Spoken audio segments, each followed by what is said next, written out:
and gentlemen, if you don't already know, I am the guardian of the lost souls of this community. I am the powerful, the pleasurable, the indestructible, the incomparable, the untouchable DJ Storms. And tomorrow night live on the WWE Network, we will see two women put their women's tag team titles on the line against two women who cannot stand the sight of each other. Also, we got the original bro, the bro that runs the show, taking on the king, the Burger King of SmackDown. And then, of course, we got three men, a monster, a fiend, and a big dog competing for the World Crown of SmackDown live in a no-holds-barred triple threat match. But before it's time for Burger King and Bro to square off, before we got the three Titans clashing in the main event, before it is time for WWE Payback, it's time for the rundown. Thank you guys so much for tuning in to yet another video right here on YouTube.com. Of course, it is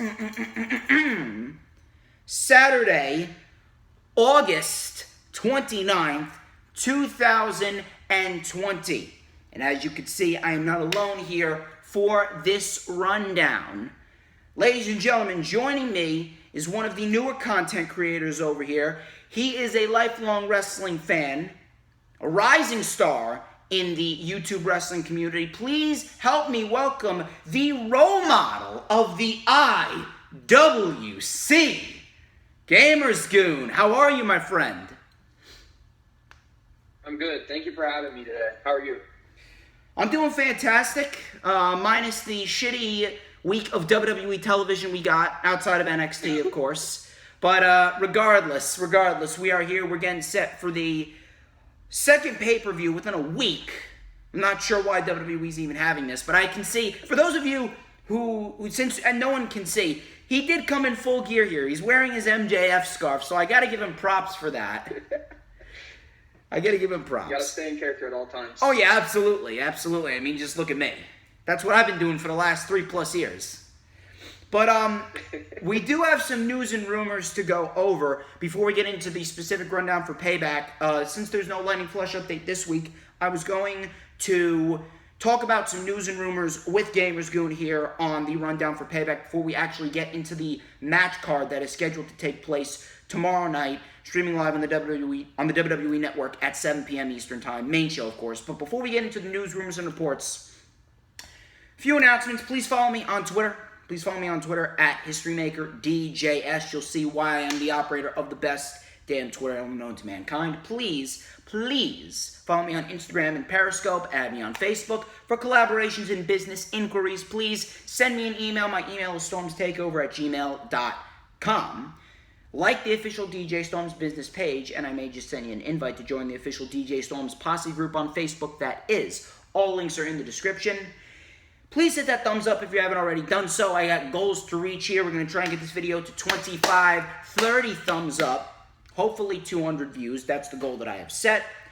And when you hit that thumbs up, you got to keep the chat going. You got to spark up the conversation in the chat, because then it gets more people talking and it brings more viewers to good old Mr. Controversy himself, which then will translate into people hitting that subscribe button, because I got goals to reach and I want to grow. And when you hit that subscribe button, you got to hit that notifications bell with a huge coup de grace. That way you will know whenever I pop up on YouTube, because whenever I pop up on YouTube, it is the best time to be on YouTube. It's the only time you're going to get to see this glorious sideburn chin strap combination and this beautiful mustache. Hang on just one second. Do I have it? I believe I have it. Here we go, right here. Just got to do that. Just got to get that going right there. You already know, man. You know. Ladies and gentlemen, enough of the self-brand promotion and the advertisements. We're going to get straight into news, rumors, and reports before we get into Payback 2020 predictions. So, me and Gamers Goon, we went over everything that we were going to talk about before we decided to press record, because we are fucking professionals. So, the first report we got going on here, according to Wrestle News, Vince McMahon, quote-unquote, wants Reigns to have an edge to him, and what they are doing now with him is what was originally planned for WrestleMania 36. Now, I believe the first half, after what we saw last night, I definitely believe the first half after what we saw last night with Paul Heyman being introduced as his manager. And let me tell you something, I have been calling Roman Reigns to go heel ever since WrestleMania 32. After WrestleMania 32, it was clear, cut, and simple that this man was never going to get over in the main event as a babyface. His entire career as a singles babyface is a complete flop. Roman Reigns as a heel in the main event would have worked out a lot better back then, and it's going to work out a lot better now. Now, that doesn't mean he should be in the Universal title match. Matter of fact, I'm going to rant on that when we get to the Payback predictions, but in no way, shape, or form can you convince me that this was planned for WrestleMania 36. No way. No way that Paul Heyman and the edge that Roman Reigns has was planned for WrestleMania 36 simply because of the fact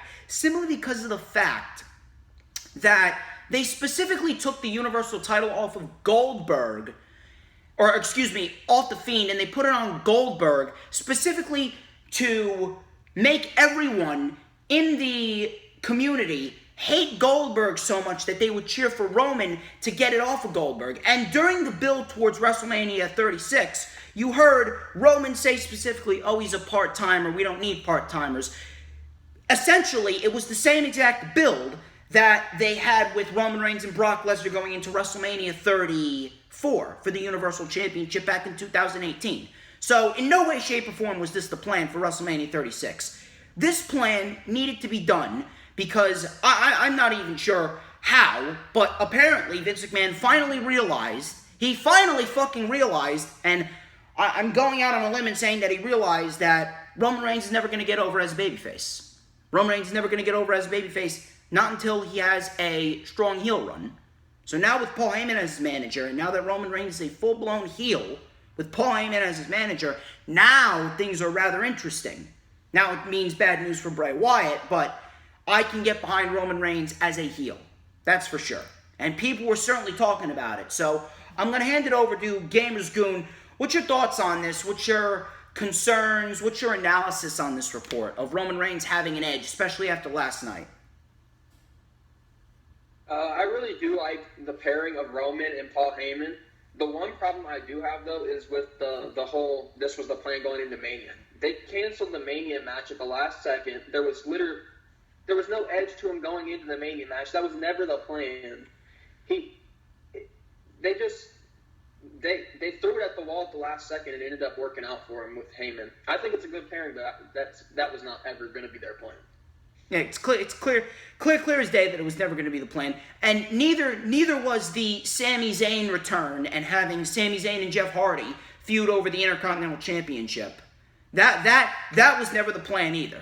Guaranteed, that was never the fucking plan. They lucked into that. They merely put the Intercontinental Championship on AJ Styles and now Jeff Hardy, simply because of the fact that Sammy, he did not want to work, so they punished him for not working and they stripped him of the title. And now he's back and they decided to make a storyline out of it. But in no way, shape, or form was this the plan going into WrestleMania. Now, that's the problem that I have with it, but I also have a problem with the fact that the Fiend, Bray Wyatt, is pretty much ruined at this rate. I mean, he was ruined well before then. With the Hell in a Cell match with Rollins and the loss to Goldberg. That was pretty much it for the Fiend. That was it for the Fiend. The Fiend does not feel special. The Fiend does not have any mystique. The Fiend's not a draw either. The Fiend is not a draw. It took WWE putting out virtual fans to barely even spike up the ratings over 2 million. So, come on. If you think that the Fiend has any value like he did a year ago, if you think that the Fiend is the same, if you think that the Fiend is drawing in people or exhilarating people just like he was a year ago, something is fucking wrong with you. Would you like to add anything before we move on to the next report? And I got a lot to say about the next report as well. Yeah, I feel bad for Wyatt. It's a week-long title run. That's all I'm really gonna say. So do you really think that you really think that he's losing tomorrow? Yeah. Jesus. Welcome everyone to the second shortest Universal Championship reign of all time. And the only reason why Balor's the shortest is because he had to vacate due to injury. Yeah. So we're moving on to the next one. We're talking about Keith Lee. The other big talking point outside of Roman Reigns was Keith Lee. Keith Lee, who made his debut on Monday Night Raw, which I'm telling you right now, this was not the plan either, and I've stated this numerous amounts of times. We'll talk about that in a minute. PW Insider reports WWE has big plans for Keith Lee, as he will be positioned as one of the top faces on the Red brand. Really? How many times have we heard this? How many times? Didn't we hear this with Andrade Cien Almas? Didn't we hear this with Matt Riddle? Didn't we hear this with Angel Garza? Look at where they are now. Andrade didn't win the United States Championship until almost 2 years after his original debut. They did it a year and a half too late, number one. Number two, he barely even had a memorable reign. He had probably the most forgettable championship reign of 2020. And yes, I'm even including that over Braun Strowman. And the only reason why people will remember Braun Strowman's Universal title reign is because of how horrible it was. And now he's in a tag team with Angel Garza. Angel Garza, don't even get me started on Angel Garza. Vince McMahon said that he's the second coming of Eddie Guerrero, right? But he's losing and losing and losing. He lost at SummerSlam in 7 minutes. He was the one pinned in that match. Matt Riddle, he came in. He lost to AJ Styles, and now he's in a feud with Baron Corbin on SmackDown that's barely gotten any TV time. Oh, and for anyone that's saying, oh, he's sharing the ring with Randy Orton at Payback on Sunday, might I remind you that Shinsuke Nakamura pinned John Cena and Randy Orton inside of a month. And look at where he is. He doesn't even feel special. How do you have someone pin John Cena and Randy Orton in the same month and they don't even feel the same anymore? And he's just floating around in a sea of mediocrity. He was doing nothing. He's had 4 title reigns on the main roster, and all 4 title reigns have been forgettable as fuck. His United States Championship title reigns, both of them were forgettable as fuck. One of them only lasted 2 days. The other one, he never defended the fucking title. The Intercontinental title reign, it started off decent, and then he didn't defend the title for 4 months. And now, his tag team title reign is already on the route to being forgettable. So for people that's saying that, oh, we should have faith in WWE with Keith Lee, they changed his fucking theme music and they put him in a t-shirt and boxer shorts. Really? So we should have faith in Keith Lee after all of that has happened with the past superstars. And I could go on and on and on. I go on and on and on about the past superstars. And on top of that, they took away his theme music. Keith Lee, and by the way, Keith Lee, and I'm going to say this again, Keith Lee would not be on the main roster right now if it wasn't for Vince McMahon fast-tracking Karrion Kross to the NXT Championship, and that backfired on him. Damien Priest won the North American title. That was supposed to be Keith Lee versus Damien Priest. Damien Priest would have won the title from Keith Lee. Adam Cole should still be the NXT champion right now. Adam Cole would have gone into TakeOver in October to face off against Keith Lee after Keith Lee had dropped the North American title to Damien Priest. And then Keith Lee would have won the title. He would have had a 6-month-long reign with the championship. And then he would have dropped it to Karrion Kross at the TakeOver before WrestleMania. But Vince McMahon didn't want to do that. Vince McMahon wanted Keith Lee on the main roster, and he's already made him as ordinary and bland as everyone else on the main roster, and Karrion Kross is now injured. Everything backfired on him. So I'm supposed to believe that now Vince McMahon has big plans for Keith Lee? He's going to fuck up Keith Lee just like everyone else. I'll believe it when I see it. When it comes to the main roster and WWE's creative decisions and creative booking, seeing is believing. Do not be fooled. I wasted 5 minutes ranting on that, so I'm going to hand the ball over to you, bro. What do you got to say about this one? There's no big plans for Keith Lee. He was dead upon arrival. His music sounds like it came out of the video game. The Creative Star music, it's like the most generic music you can have. He literally looked like he was wearing a skirt. But he's being forced into a feud with Orton, who I don't think is the right guy to start off with just because of how they booked Orton recently. Yeah, exactly. Really That's weird. another thing. How do you book Keith Lee and Randy Orton when neither man can take a loss? Orton is getting another WWE Championship match, undeservingly so, after he lost. And here's another thing. And I was going to save this for the prediction, but Randy Orton's shoulder, his left shoulder, looked like it may have been up. That would have been an easy out for WWE to give Orton another title match because his shoulder looked like it was up. But they didn't even bring that to light on Monday Night Raw. They didn't. They didn't even bring that to light on Monday Night Raw. And McIntyre's just like, oh, I know that Orton is not gonna slip up. He's not gonna just let this one go lightly. So I'm gonna give you another WWE title match. Really? He's done nothing. They didn't even bring it. He didn't even bring the shoulder issue up to light. And now Keith Lee's in the mix. Keith Lee's in the mix because you're not gonna have McIntyre defend the title against Orton immediately after SummerSlam a week later. Keith Lee's in the mix. He should realistically be fighting somebody else, and he should be getting a win on his own. Orton shouldn't be losing as well. So at this rate, I can't even see Keith Lee beating Orton. Keith Lee's going to lose to Orton because Orton, that is their main investment right now in Orton, and more likely than not, he's going to win the WWE title again. I'd be surprised if he doesn't win the WWE title again, specifically considering what happened at SummerSlam. If it's not Randy Orton, I'm not sure who else they have planned for McIntyre. They could do Owens. They could do Mysterio. They could do Black. And I hope they do Black, considering now is the best time for Aleister Black. He should have won Money in the Bank. They didn't do that with him. We'll get into that when we talk about Otis. But do you have anything else to say about Keith Lee and the supposed big plans? I just don't understand why they put him in with Orton. He can't afford a loss. Neither can Orton. They've already positioned Orton as the next. So that means Lee's going to more than likely lose. How is that big plans? That's killing him off the start. He literally has no mystique to him anymore. He's not the Keith Lee we saw from 2 weeks ago. Now he can cut a promo. He can articulate a promo great, but ultimately, the most articulate of promos are not going to help you with WWE's horrendous booking.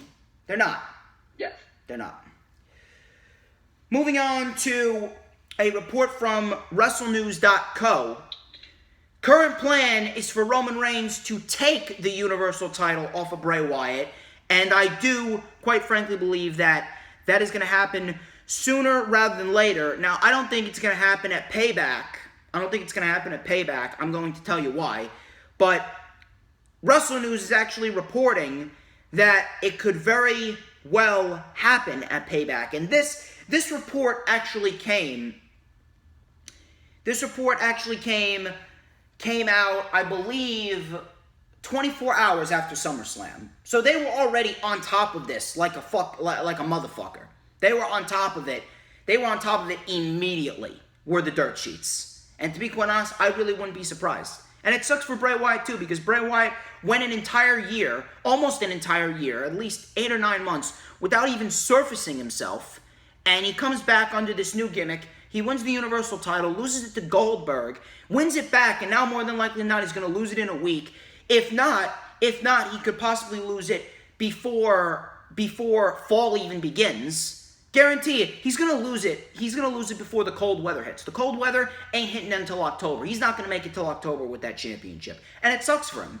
Bray Wyatt, every single chance that they get with Bray Wyatt is giving him chance after chance after chance, and constantly, they have stuck this guy's head. They've taken this guy's head and shoved it right into a pile of horse shit. It's like they're punishing him. It disgusts me. It really does. I don't know what you have to say, but I'm going to hand it over to you. I can imagine, just judging by your face, I can imagine that you got stuff to say. I just hate that they're fast-tracking Roman all the way back up to the title picture immediately. Everybody else comes back, they have to earn their way up. Than just Roman. Roman just gets a free pass because he's Vince's guy. It's not even that. Bray. It's not even that, dude. Strowman's in this match. He doesn't deserve a fucking title match. in his defense, though, he did have the title, so that makes more sense than Roman off the bat. Yeah, but wasn't the rematch clause antiquated? Yeah, it was, but... Didn't they come out on Raw at the end of 2018 says, we're going to give the people what they want? Yeah, they did. And what has happened? Nothing. Exactly. I don't know. Oh, excuse me. You're fine. Continue. I don't know who. I have no idea who Bray Wyatt made mad in the back, but every opportunity he's had a chance to get over, whether it be with the Wyatt family initially or as the Fiend, they just want to ruin him as soon as he gets going. I don't understand it. It's really pathetic. I really don't know what more we can say. I mean, we're gonna get to the main event. We're gonna talk about the main event with Payback after we're done with the news and rumors here. And I swear to God, we're really not gonna know what to say here. Now, it's a toss-up as to who's gonna win, but considering Paul Heyman's in the mix, I'd be shocked if Roman doesn't win. But we'll talk about that. And SummerSlam just stopped in the back right here. Give me 1 second. So we're gonna go to the next report, which is, I believe, from Wrestle Talk, and the man that reported it is a man whose last name I can't fucking pronounce. I say it all the time whenever I read a report from this guy. Louis Dangor, Louis Danger, however the hell you pronounce his last name. I don't know. I don't live in the fucking UK. So, apparently, he reported on NXT this week. SummerSlam's working in the back. There you go.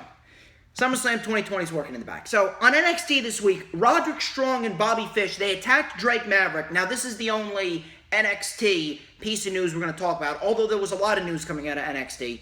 So, they attacked Drake Maverick after his match with Kyle O'Reilly. However, O'Reilly did not join in. He was actually very hesitant. Now, I'm not sure if this is signaling a breakup for the Undisputed Era, or at least the exclusion of Kyle O'Reilly. I hope not, because if they get called up, which I assume they will, any week now, they need to go as a unit, and they need to go to SmackDown. A, because SmackDown needs mid-card talent and main event talent, and Adam Cole and Roderick Strong are going to add a lot to the upper mid-card and main event scene. And Kyle O'Reilly and Bobby Fish, they're going to add a lot to the tag team scene. So, at this rate, I really hope that they don't break up. I mean, what are your thoughts on the segment that took place on NXT? I just keep them together. There's really no need for them to break up, honestly. They work better as a unit. And they're also dead on tag teams on everywhere. They have no tag. There's no need to break up. It's just stupid. And that's sad to think that they're dead on tag teams in NXT of all places. Tag team wrestling has really been a lack of focus, and not even since WrestleMania. Of course, it's been since WrestleMania because Vince McMahon is clearly taken over, but they have really been lacking tag teams ever since the start of the quote unquote Wednesday Night Wars. If we're going to be quite honest here. And it does suck. Yeah. It rather sucks. So I'm not sure what they're planning on doing, but I hope that it's not a breakup. So our final report before we get into Payback. So according to journalist Tom Colohue, now this is rather interesting. According to journalist Tom Colohue, the original plan for Otis cashing in his Money in the Bank was for him to cash in on King Corbin. Yes, Burger King, Chicken McNuggets, Chicken Fries Corbin. A double whopper, Big King Corbin. Colohue wrote, and I quote, "The idea was that they could make a new star." So I want to stop right there. A new star. Now, I'm all for creating new stars, but why are you only focusing on Otis? And on top of that, you're focusing on Otis in a role in which he doesn't fit and he's not even ready for. And I don't even think he'll ever be ready for that main event singles role. Why not focus on Otis and Tucker in the tag team division? Mainly because of the fact that The only sniff of relevancy that they even had was that feud with Daniel Bryan and Rowan back in mid-2019, which resulted in 2 great tag team matches. One just between Heavy Machinery and Bryan and Rowan at Stomping Grounds, and the other between Heavy Machinery, Bryan and Rowan, and the New Day, all the way back at Extreme Rules, in which I was there live in the crowd for. And outside of that, they've done nothing with Heavy Machinery. As a unit, I'm talking about. Obviously, Vince McMahon loves Otis, which is fine. But if you really want to create a new star, why not push Aleister Black? Aleister Black was right in front of your face. But yet Vince McMahon wants to say, oh, Aleister Black's character is going to hold him back. Did it hold him back in NXT? No, you just can't book him correctly. Aleister Black not winning Money in the Bank was one of the biggest creative mistakes of 2020, right up there with Charlotte Flair winning the Royal Rumble and the NXT Women's Championship. So we won't revisit that, but you want to build a new star, yet you're not capitalizing on the money that's right in front of you. Aleister Black didn't win Money in the Bank, so now he needs to win the Royal Rumble and beat McIntyre at WrestleMania. So Colahue continues, but of course, there have been many changes since. No shit. It was supposed to be The Fiend versus Roman Reigns at WrestleMania, with Roman winning the championship. That would evolve into a championship for King Corbin. Yeah, no shit, Roman versus The Fiend was the original match for WrestleMania, but then WWE decided it was a bright idea to have Goldberg, Whitebeardberg, win the Universal Championship and then take the title from The Fiend, only to drop it to Roman. And then, who knows what would have happened after that? Who knows? But a championship for King Corbin. So then Colahue finishes out by saying King Corbin would be the man whom Otis would claim the briefcase on. Otis would be cashing in on King Corbin after he won his first championship. Now, if these were the original plans and King Corbin was going to win the championship, then God bless Roman Reigns for leaving. God bless Roman Reigns for leaving. But then again, WWE, they always have a shitty plan B for their shitty plan A. And then they got a shitty plan C, D, E, F, G, H, I, J, K, L, M, N, O, P, Q, R, S, T, U, V, W, X, Y, and Z, and then back to the beginning. Otis cashing in, I would not have believed that Otis was going to genuinely be a legitimate threat as Mr. Money in the Bank, even if he did cash in successfully, which I didn't think he would. I didn't think he would cash in successfully on Baron Corbin. I didn't think he would cash in successfully, whether it be on Roman or Strowman or Wyatt, no matter what. I have no faith that WWE is going to book Otis's cash in correctly. None. I have absolutely no faith. Otis should have never been Mr. Money in the Bank to begin with. Now what is he doing? Now again, thank God for Roman Reigns leaving, because I don't think I could have handled Corbin as Universal Champion, but they didn't do much better by having Strowman win the title in place and having him hold the title for 5 fucking months before he eventually dropped it to The Fiend. That was a lot to fucking say, let me tell you. I may have to refill my mug right here. There's some wine over there. Now I'm 21 and I'm straight edge, but I swear to Jeebus, I may just start drinking just to calm myself down. Gamers Goon, the floor's yours. Yeah, giving the title to Corbin sounds like a miserable idea. Who honestly thinks that Otis would ever get over beating Corbin? How's he going to be a star when he's beating somebody that's not a star himself? Corbin, there's no credibility to Corbin. And it's not even his fault. When he didn't cash in his Money in the Bank. When he failed his cash in, everything about Corbin died on the spot. It's not even his fault as well. I actually praised Corbin. And you know, Corbin decided to get into it with me of all people, on Twitter. Oh yeah, I know you saw this guy trying to blame the fans. So I decided to jump in. I actually called him out because I was actually one of the men who praised him when he was the lone wolf. When he was United States Champion. He should have been United States Champion a year before he initially won the United States title. And I was pissed off when he didn't cash in successfully. He should have cashed in successfully. I was pissed off. 100%. That's what I don't understand. But as soon as they made him the constable, everything about Corbin died.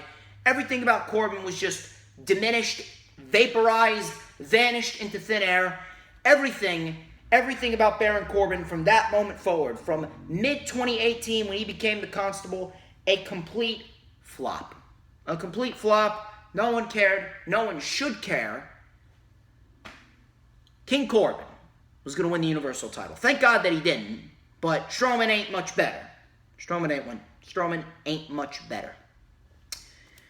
So, that's all the news and rumors that we actually got. So, I actually want to hand it over to you to start off the rundown. We're going to get straight into the matches for Payback. We're going to talk about the United States Championship match first. Apollo Crews versus Bobby Lashley for the United States Championship. So, bro, I'm going to hand it over to you. I want you to give me your expertise analysis on this match, the winner, and where either man is going to go after Payback. Really, they've been in this Apollo versus the Hurt Business for way too long. MVP shouldn't have got the match at SummerSlam. It should have been Lashley at SummerSlam. And really, there's not much else for Apollo to do because they don't have any mid-card. They legitimately have no mid-carders outside of the Hurt Business and Apollo. Ali's dead. Ricochet's dead. Cedric Alexander, dead. Everybody, literally their entire middle card is just non-existent. So that sucks. Kind of forced to give it to Lashley, in my opinion. And that sucks. Mainly because of the fact that I said that Ali and or Murphy, one of those two, should be the one to take the title off Apollo Crews. Why? Because you're essentially building a new star right there. And I feel fucking terrible for Apollo Crews, man. Dude, Apollo Crews has had such a depressing reign as United States champion. He's held the title for 98 days, and he has nothing to showcase for it. He has absolutely fucking nothing to showcase for it. It's sad, dude. It really is fucking sad. I feel bad for the guy. All he has to show for it is a semi-decent match against MVP on Raw. Think about that. The match with MVP was his best match in his reign. And on top of that, this match with Bobby Lashley, after 3 fucking pay-per-views, you finally got the correct U.S. title match for a pay-per-view.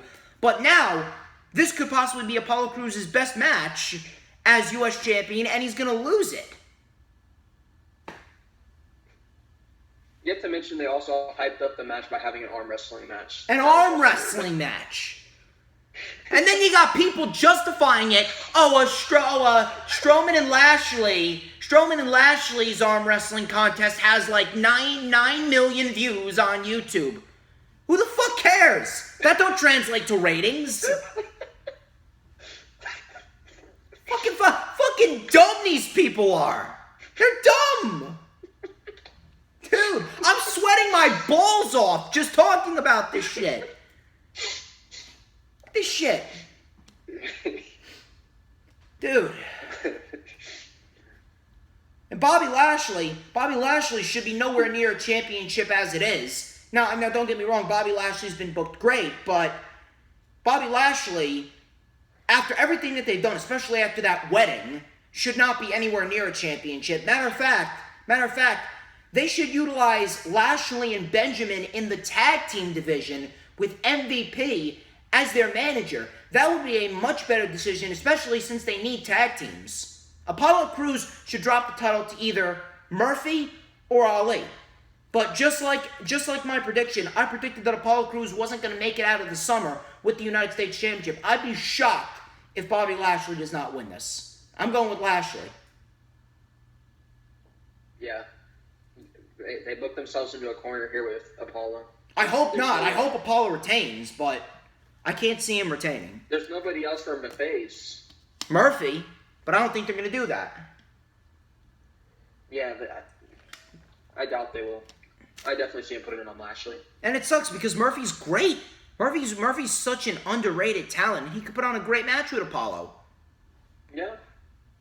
I would love to see a match between them. It's just, that's not what Vince is going to want to see. Pretty much. He's like, we got to get it on Lashley and the Hurt Business. Which, by the way, the Hurt Business, terrible fucking name. Terrible name.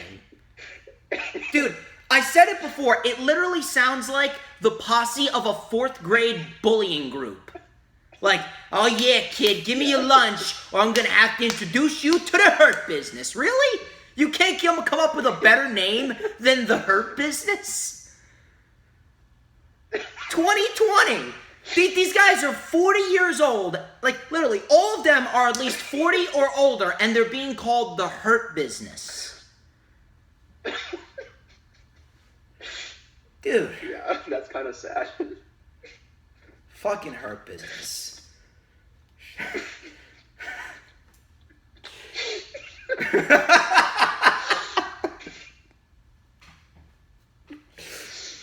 Don't choke on your water. Now I'm choking. Oh my god, my throat hurts, dude. Moving on. Sasha Banks and Bayley. Yeah, and here's something right here. Sasha Banks and Bayley versus Shayna Baszler and Nia Jax. Congratulations, WWE. You somehow managed to make me not give a single shit about Shayna Baszler. Nia Jax, of all people. Haystacks Calhoun, as Shayna Baszler called her. Which, by the way, Shayna Baszler is a fucking legend. Shayna Baszler is a fucking legend. Haystacks Calhoun. If that is not a t-shirt for Nia Jax for someone, then I quit. I quit YouTube. So, Haystacks Calhoun and Shayna Baszler versus Banks and Bayley.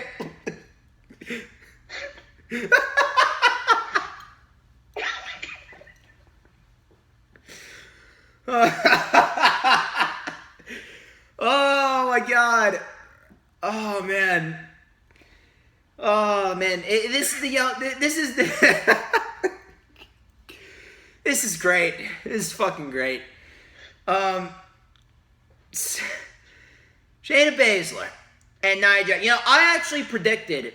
We're trying to get back on the right track here, people. I predicted that Shayna Baszler, not Shayna Baszler, that Bayley and Sasha were going to lose the titles at Payback. But now, I'm praying to whatever God exists that they don't win the championships. I could not live if Shayna Baszler and Nia Jax are the fucking women's tag team champions. It should be Liv Morgan and Ruby Riott, but of course, they have not been getting wins, and they're not going to build them up because that's not in their plans. Because unless you're related to a rich family wrestling heritage like Nia Jax is with The Rock, they're not going to push you. And by the way, how sad is it that if Shayna Baszler and Nia Jax win, which I believe they might, I hope not, but I believe they might. If Shayna Baszler and Nia Jax win, more likely than not, this is going to be Shayna Baszler's only championship title reign on the main roster as long as Vince is alive. Think about that. Think about that. Because she ain't winning a Raw Women's Championship. She ain't winning a SmackDown Women's Championship. Unless Vince McMahon somehow has an epiphany and hands over the keys to the kingdom to Triple H, Shayna Baszler ain't never winning a singles title on the main roster. This women's tag team title, it's the same issue with Nikki Cross and Alexa Bliss. Nikki Cross will only win the women's tag team titles if she's paired with Alexa Bliss as long as Vince is alive. She's never going to win the SmackDown Live Women's title. She's never going to win the Raw Women's title. She never will. And it sucks. I hope they don't win. I hope to God that Shayna and Nia do not win. But unfortunately, I'm going to have to go with Shayna and Haystacks Calhoun. So, I'm going to hand it over to you, Mr. Role Model. Fuck Britt Baker. Fuck Bayley. Gamers Goon's the real role model. So, it's your call, my friend. So you mentioned how Shayna, you lost interest in Shayna because of Nia. I don't know how they managed to do it. I don't care about Sasha, Bayley, or Nia, or Shayna anymore because they paired this match with Nia. I don't know. How do you make me lose interest in Sasha Banks and Bayley? How? How is that possible? That's an alternative reality to make me lose interest in them. And somehow they did it. Vince McMahon managed to do it. Yep. Never doubt Vince. Although he's kind of been once again. He's kind of been making people lose interest in Sasha and Bayley regardless because they've been facing the same fucking people all summer. And that sucks. Yeah. So continue what you were saying. I apologize. Too. You're fine. I also hate the fact that we have a lot of makeshift teams. It goes for the women's division with the tag teams and also in the men's division. They always just throw people together because they have no plans for them. It makes no sense. It doesn't come off as genuine. It pains me to say that Shayna and I are going to have to win. That's going to be what they're going to do. I have a feeling. I have a feeling mainly because of the fact. Yeah, I have a feeling mainly because of the fact that they're already starting the breakup. They're not even waiting till WrestleMania 37. They're starting the breakup now. Yeah, the closest you could get is a Survivor Series match. I would wait it a much longer time than this to start the breakup. Moving on to Keith Lee, the limited one, and Randy Orton. Again, Keith Lee, Randy Orton, neither man should be losing. Now, if they do this right, this could probably be the best match on Payback. This could probably be the best match on Payback if they do it right, although I don't have an ounce of faith in them. And here's what I want to know. If you were going to book the match at Payback, why did you have it on Monday Night Raw before Drew McIntyre interrupted? Couldn't you have just had Drew McIntyre come out to attack Randy Orton without wasting Keith Lee in a match on Raw just to have it end in disqualification? Same old shit. The same old bullshit. Now, they could very well do the right thing and let these guys go out there and wrestle. They could put on a decent match, but do I have faith that they will? No. And I have a feeling that Randy Orton's going to win. Randy Orton's going to win. He's going to go into a WWE title match with Drew McIntyre, Clash of Champions, and he's going to win the championship. And it quite frankly sucks for Keith Lee and Drew McIntyre because they're going to have to take a backseat to Randy Orton. While Randy Orton's great and all, isn't your motto to push new stars?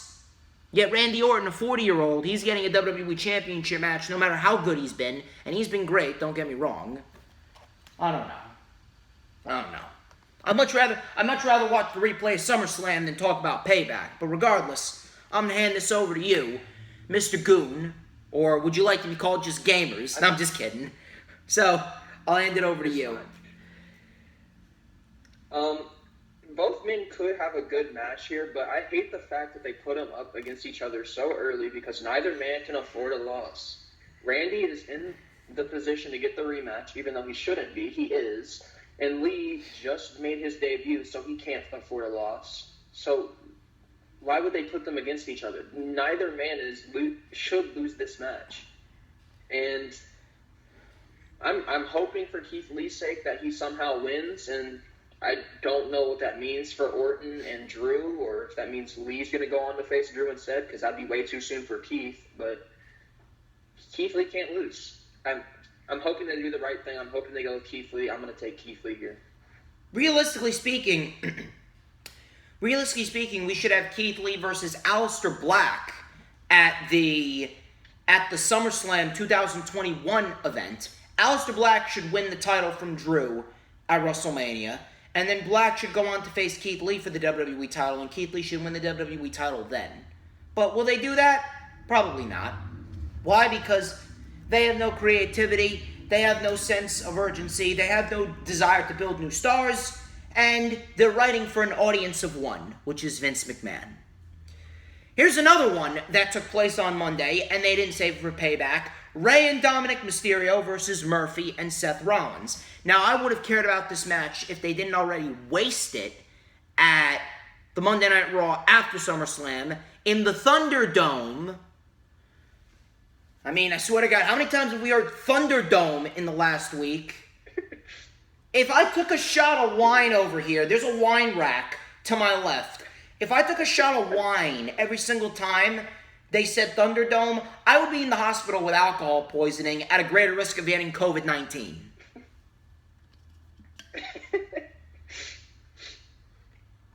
Dude. I also don't know if you caught, but they also said on SmackDown tonight that on Raw next week, we're going to have Rey and Seth. So they're doing it again after this. They're doing it again after the fact that Rey got his eye pulled out at the horror show at Extreme Rules. The papier-mâché eye made in arts and crafts by 5-year-old Dylan. But then again, you know, I'm just a common Jersey guy with black hair, 21-year-old Jersey guy, 21-year-old DJ Storms, pale white skin with Blues Brothers sunglasses that doesn't know a goddamn thing about wrestling. So, I mean, if you're not stroking Vince's ego, you're not going to know much about wrestling. Oh my God! Tell that to fucking Ryan Satin. Tell that to Ryan Satin. I'm ashamed to even share similarities to Ryan Satin. The fact that we both have black hair and a black beard. I'm ashamed to even say that I got black hair because he's got it. Yeah, I think he needs to worry more about not trying to be a little creep on social media. You should worry about, you know what you should worry about? You should actually worry about talking about wrestling in an intelligent way. That's a dumbass. Hey, Ryan Satin. Yeah. Ryan Satin, if you're he's probably not watching this. He's not watching this, but I'm going to say it anyway. Hey, Ryan Satin, if you're watching this, why don't you come into my world? Why don't you come into the fucking Eye of the Storm, and I'll show you how to talk about professional wrestling. Geek.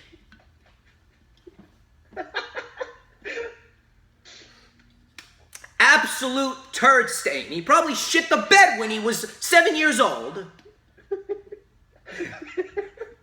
Thought there was a monster in his closet. He would shit his pants with me. I'll tell you that.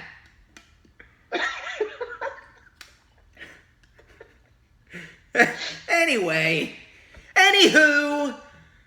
we're moving on here. I swear, whenever the shows suck, it's always good entertainment on my end. Whenever the shows suck, but I'm going with Ray and Dominic to win this after what happened on Raw. Now, could we possibly see Retribution interrupt? Maybe. I don't know. And I quite frankly don't care because Retribution, it's a complete waste of time. So I don't really care. But I would like to get your stance on this, your analytical stance on this, and your prediction. Ray and Dominik Mysterio versus Murphy and Seth Rollins. Take it away, bro. Seth already won at SummerSlam. There's no need for him to win here again. 50-50 booking will tell me that Dom and Ray are winning this match, so I'm going with Dom and Ray. It could be a good match. I like what I saw from Dominic at SummerSlam. Obviously, we know how good Ray is, Seth, Murphy. I think it has all the components to be a good match. And for your idea of Retribution, please keep them off the show. Please get rid of it. Please throw it in the dumpster. I hate Retribution.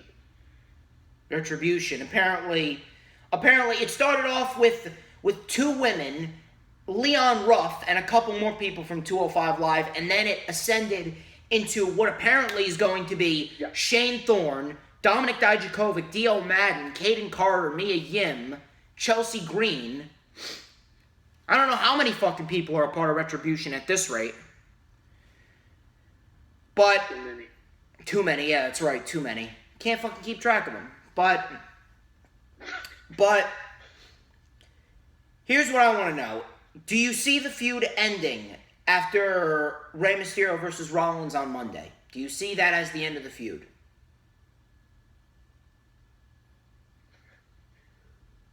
No. So what do you think is going to happen after I that? could see them doing a match. I could see them doing a scenario where they're going to have Dominic face Murphy and then somehow wrap back around to Seth with Dominic. I have no idea how they're going to do it, but I can see it going on. So would this end at Clash of Champions? Is that the next pay-per-view? Yeah, that's going to be, I believe it's scheduled on the 27th of September, if I'm not mistaken. Then probably. I definitely see it going past Raw this week. Yeah, because this has been going on since May, after Money in the Bank. Yeah, Money in the Bank. So, yeah, I'm going with Ray and Dom as well. All right, here we go. Matt Riddle versus was supposed to be Universal Champion, Chicken McNugget Corbin. So, I don't even want to talk too much about this. But, there's really nothing more to say about this. This program has barely even gotten that much television time as it is. The program barely even got a sniff of TV time ever since Extreme Rules ended. Matter of fact, I would have much rather have taken it at Extreme Rules and then have that be the end of it. Have Matt Riddle win and have Matt Riddle go on to feud with Sheamus. That would have been a much better route, but apparently they dragged it all the way out to Payback. So now we have Matt Riddle and Corbin at Payback. Give the win to Riddle, move him on to something better, which I believe could be Matt Riddle and Sami Zayn for the Intercontinental Championship, because I do believe that Sami Zayn could very well win the Intercontinental Championship from Jeff Hardy, or they could do a scenario where they're going to do champion versus champion, and Sami Zayn is going to win the Intercontinental Championship from Jeff Hardy and cement his place as the rightful Intercontinental Champion, because he did return with a new belt. We'll see what happens there, but that's where I could see Matt Riddle going in the fall. Matt Riddle versus Sami Zayn for the Intercontinental title. It realistically should have been Matt Riddle and Styles for the Intercontinental title, but they took the title off of Styles way too early. But that's a different story. So I'm going with Matt Riddle here and have that be the end of it. Have King Corbin. I don't care what the fuck happens with King Corbin. I quite frankly hope King Corbin... I was actually hoping that Corbin was fired along with the rest of the people back on Black Wednesday. The floor is yours, man. Take it away. I'm gonna have to take Riddle here. Riddle's too good to lose to Corbin here. Riddle needs to go on to bigger and better things. You can't have him lose to Corbin because this is just gonna prolong Corbin and Riddle. Because Corbin, he's really doesn't need to be in the IC title picture. Riddle deserves it a whole lot more. You need to keep up Riddle, and you got to give him the win here. Yeah, but what about Shorty G and the King's Ransom?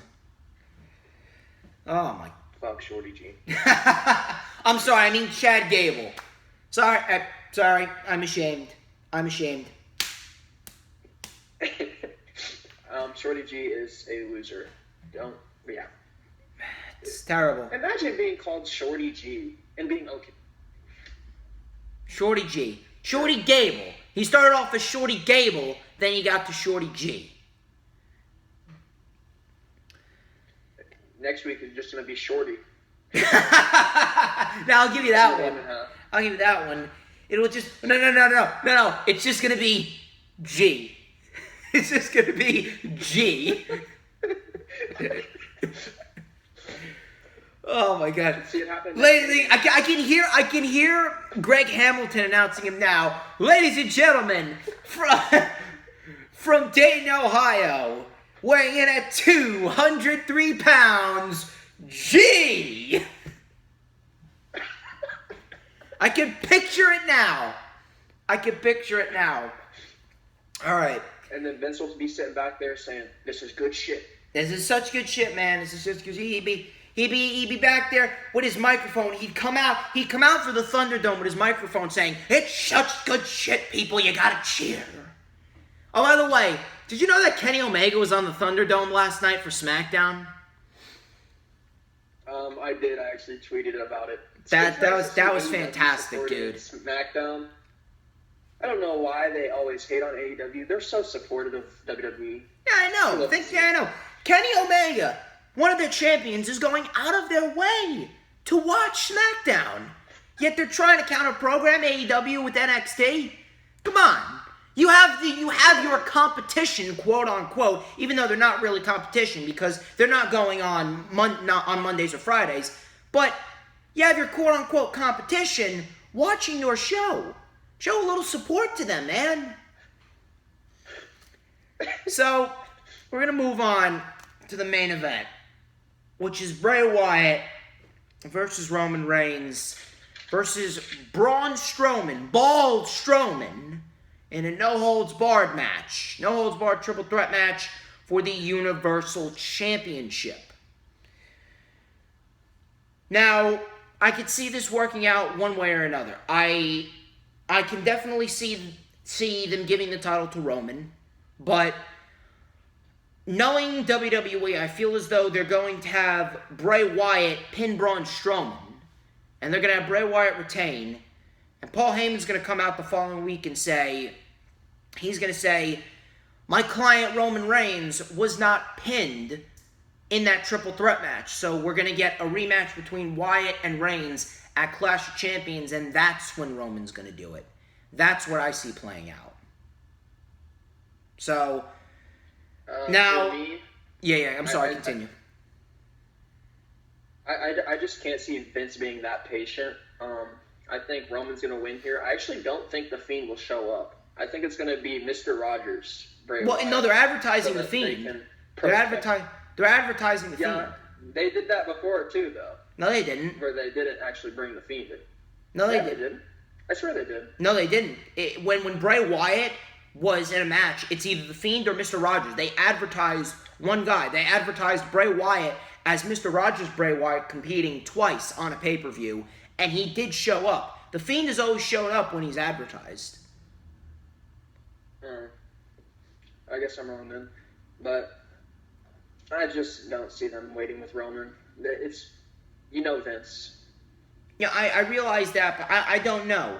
I mean, I'd like to believe that they might be a little patient, but, Roman Reigns is already back in the Universal title picture, even though he should not be getting a Universal title match. And I actually had some fucking moron argue with me about, why is Roman's in the Universal title match? Oh, it is what it is. So you're blatantly accepting the garbage. You're blatantly accepting Roman Reigns in the Universal title match when he's done nothing. I don't care if he was scheduled to be in a Universal title match at WrestleMania. All of his momentum is gone. His momentum is gone. His credibility and legitimacy is gone. He has no reason to be in a Universal title match. And neither does Strowman. No one's worthy to face off against The Fiend. So, they don't have any credible opponents. And that's on them for not building up credible challengers. So now we have this match.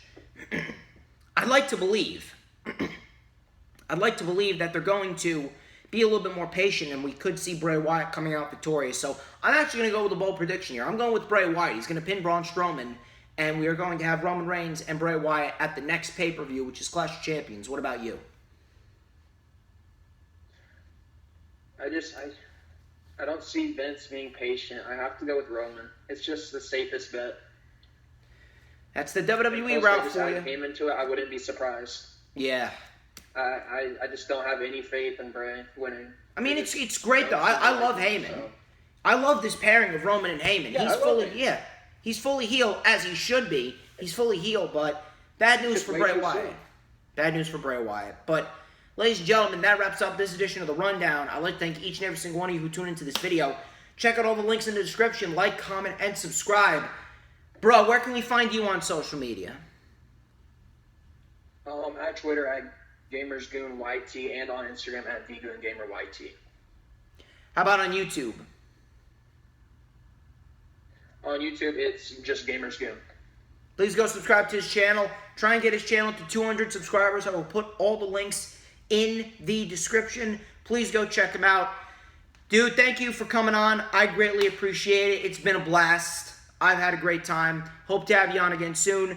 For Gamers Goon, I'm DJ Storms, and this has been The Rundown. I will catch you guys tomorrow live tweeting for Payback 2020.